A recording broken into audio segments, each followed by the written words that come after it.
Welcome back to West Texas View. We just pick Dr. Jain's brain every time he comes to get a little bit more educated and aware of the mental health needs in our society. And we've been talking about mental health in, depression in men and how it differs somewhat from mental health and depression in women. And one of the things I wanted us to talk about, is there anything else on depression that you would like to talk about before we go to the next question? Well, again, the only thing I can leave your viewers with the impression that if I think even the slightest change or slightest in person, particularly if you have risk factors like family members suffering from depression, is a strong family member, or even the person previously has struggled for depression, that your threshold, that your tolerance for depression should be very little. And we should get help for anybody and anybody. Anything, as I said, getting the foot in the door is very important. If the psychiatrist is not available, please see a counselor, please see any psychologist or even your regular doctor to start some form of treatment to get it addressed, because this can be nipped in the bud. And the earlier it's detected, the more effective the treatment is. Which comes to the point that your specialty is child psychiatry, and we need to be taking care of children's mental health just like we take care of children's physical health with vaccines and other things like that. Absolutely, and looking out for children, particularly if you have what we call genetic loading, in the sense that if the father has history of depression, or the family, extended family from the father's side of the family has history of depression, like father's aunt or father's sister, those kind of things have high degree or high prevalence of depression, and that may be equally prevalent in mother's side of depression. Because depression tends to run the family and is very genetically linked, then if children are struggling with emotions, struggling with behavior, struggling with school performance, for example, then I'm not saying it's every time it's depression, but I'm saying that depression should be very high on the list considered. In consideration, so that it can be very adequately addressed and treated. And we've had some psychologists or therapists that specialized in play therapy, for example. And I think it was you one time that talked about childhood depression and how even children as young as 3 and 4 can begin harming themselves and killing themselves. Yes, children manifest depression very differently. Children compared to adolescent, compared to young adults, they all manifest depression very differently. Children, you tend to see more sudden behavior changes.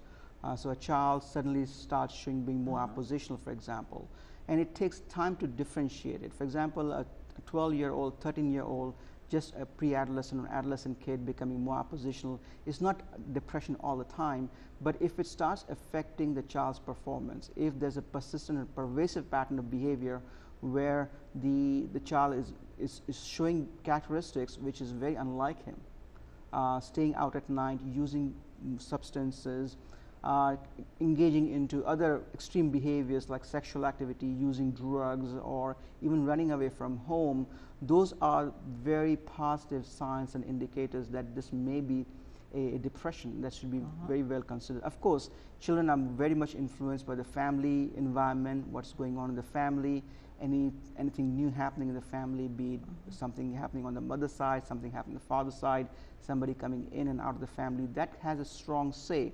But depression should always be considered very highly, because children are as much susceptible to depression as adults are. Yeah. And one of the things that one of the play therapists talked about is they don't have the ability to articulate with a therapist or a counselor or a minister like an adult or even an adolescent. And so in play therapy, that's part of that. So do you use play therapy in psychiatry? Right. As a child psychiatrist, I don't use play therapy per se, but we are trained to interpret what kind of play can be regarded as a form of depression. For example, a play therapy is a form of environment where the kids are given a set pattern of a set model of toys to play with. because children tend to express not verbally but through their actions, the way they play, the way they interact with the toys tend to give an impression to a very trained eyes that the child may be depression. In fact, children tend to express their emotions more likely when they are playing, when they're engaged in some form of activity like play therapy. So the theme of the play can be very much influenced by what's going on their mind, and also while they're playing, they're more likely to communicate what's going on in their mind, rather than just sitting across a couch and just asking them to verbalize what's going on with them. Because children, as you said, they're not able to verbalize or able to understand what factors are affecting them. Yeah. Right. And if they've been sexually molested, for example, they don't even have the vocabulary or the understanding. They just know that it's not good. Right. But they know it's not good, but the impact of it, they may not, it may not come out also. They may not be able to willingly say that, because most such kind of trauma, sexual trauma, are usually forced and threatened, and those kind of forces used. So it may not come out verbally. A child is very less likely to come and say, I've been abused, but it's more likely to come out that child Johnny was having problem, for example, in school very rapidly. He used to be very well behaved and trained, but suddenly, since he came back from summer, his behavior is completely, he fights all the time, he starts peeing in the school, in the classroom, he tears things apart, he yells and screams. So that's a very dramatic change, and usually one of the things that we like to consider is either depression or form of abuse or any trauma that the child may have endured.